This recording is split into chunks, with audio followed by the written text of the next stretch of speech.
What are you doing? Shh, it's okay. Don't be scared. Get away from me! I just want to talk.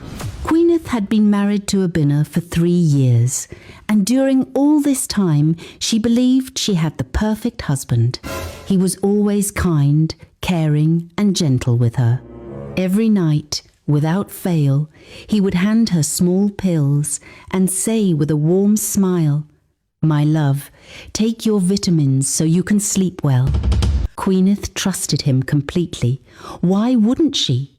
She loved him, and he had never given her any reason to doubt him. But little did she know, those so-called vitamins were not vitamins at all. They were strong sleeping pills, meant to make her fall into a deep sleep that would last all night. Obinna was not the perfect husband she thought he was. He had a dark secret. Every night, at exactly 12 midnight, Obinna would silently rise from the bed after making sure Queeneth was deep in sleep. He would reach under his pillow and pull out a small pair of scissors which he kept hidden there. Quietly, he would tiptoe over to Queeneth's side of the bed and carefully, slowly cut off a portion of her hair. He did this night after night without Queeneth ever noticing. This strange routine had been going on for months, but Queeneth never had a clue. Every morning when she woke up, she felt unusually tired, as though she hadn't slept well. She felt weak and drained, as though her body hadn't rested properly, but she didn't think much of it. She figured maybe she was just stressed, or maybe it was the result of too much work. What she didn't know was that her husband had been doing something to her every night while she was unconscious. Then one afternoon, everything changed. Queeneth was tidying up the bedroom when she accidentally knocked over the small bottle where Obinna kept the pills. The bottle fell and spilled all the tablets on the floor. Her heart stopped for a moment. "Oh no! Obinna will be angry," she whispered, panicking. She quickly tried to pick up the bottle and put it back on the table, but it was empty. She didn't want to get into trouble. Obinna had always warned her to be careful with the pills because they were delicate. In a rush, she ran to the bathroom and filled the bottle with water. She shook it a little so that it looked like it still contained the pills and returned it to the table as if nothing had happened.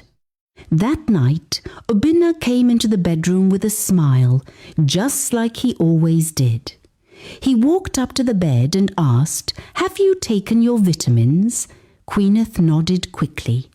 "Good, sleep well," Obinna said as he turned off the light. Obinna believed she had taken the pills as usual, but Queeneth hadn't. She had only swallowed water. She didn't realize it yet, but this would be the start of something big. Later that night, Queeneth pretended to sleep. Her heart was pounding in her chest, and she felt nervous. The house was quiet. The only sound was the soft ticking of the clock. As midnight came closer, she kept her eyes shut tight, pretending to be deep asleep. Suddenly, she heard the quiet click of something metal. It was the scissors.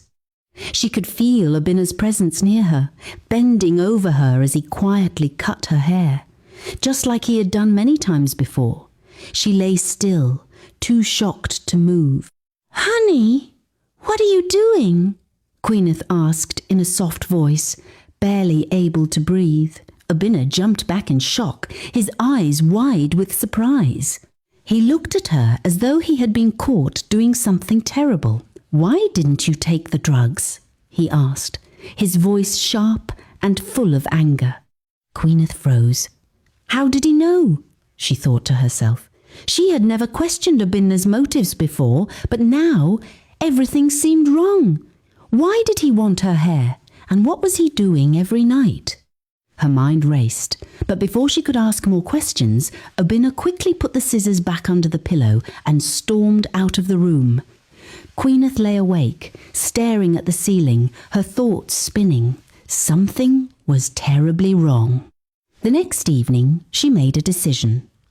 She was going to follow Obinna. She would pretend to be asleep again, But this time, she would discover what he was doing with her hair.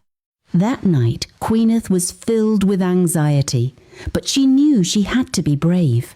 She had to know the truth. When the time came, she acted as if nothing was out of the ordinary. She smiled and laughed at Abina's jokes. She let him give her the vitamins as usual, but this time she kept the pills under her tongue, pretending to swallow them. She didn't trust Abina anymore, and she wasn't going to let him fool her. Once Abina believed she was asleep, Queeneth stayed wide awake, her mind sharp and alert. Minutes passed, then hours, until the clock struck midnight. She heard the same soft click of the scissors, followed by the sound of Abina moving around the room. Her heart raced, but she stayed still, not making a sound. He cut another piece of her hair. Queeneth wanted to scream, but she held her breath. After a few moments, she heard Abina's footsteps moving towards the door. He opened it slowly, careful not to make a sound, and stepped outside. Queeneth's pulse quickened. Now's my chance, she thought. She waited for a few moments before getting out of bed.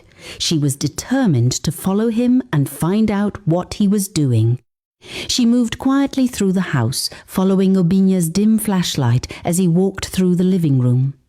She didn't make a sound as she tiptoed behind him, her heart pounding with each step. Outside, the night was cold and quiet. Queeneth watched from behind a wall as Abina walked to the gate. He didn't look back. He didn't suspect anything. She stayed hidden, watching as he met a man who was standing there in the dark, wearing a long dark coat and a black mask. Obina handed the man a small bundle of hair. Queeneth's heart dropped. Why was her husband giving her hair to this stranger? What were they doing with it? The masked man took the hair from Abina, treating it like it was something precious. They exchanged a few words, but Queeneth couldn't hear what they were saying. She crouched down lower, hoping not to be seen, as her stomach churned with fear. After a few moments, the man put the hair in a small leather pouch hanging from his neck. He turned and walked away into the darkness, disappearing from sight. Queeneth was left in shock. What had she just seen? What was Abina involved in? Why was her hair being given away? She had to know more, but she couldn't confront him yet. She needed more answers. As quietly as she could, Queeneth slipped back into the house and went to the bedroom. She climbed back into bed and pretended to sleep, her mind racing with everything she had seen. Her heart was still pounding, but she had to stay calm. She had to be patient. The next day, Queeneth's suspicions only grew. Something was terribly wrong, and she knew she had to get to the bottom of it before it was too late. Queeneth couldn't stop thinking about the night she followed Abina. She had learned a lot, but there were still so many questions in her mind. Why had he been cutting her hair? And why had he been meeting that masked man? What was going on with her husband? She couldn't understand it. She felt terrified and betrayed, but she also knew she couldn't keep quiet anymore. She had to confront him, find out the truth, and figure out what he was planning. It was no longer just about the hair. It was about her life. She needed answers. That evening, after Abina had settled in for the night... Hold on, the video's not over yet. Head to the comments for a link to the full video on YouTube. Click it and watch the rest. Thanks for watching Empire Stories. Mwah.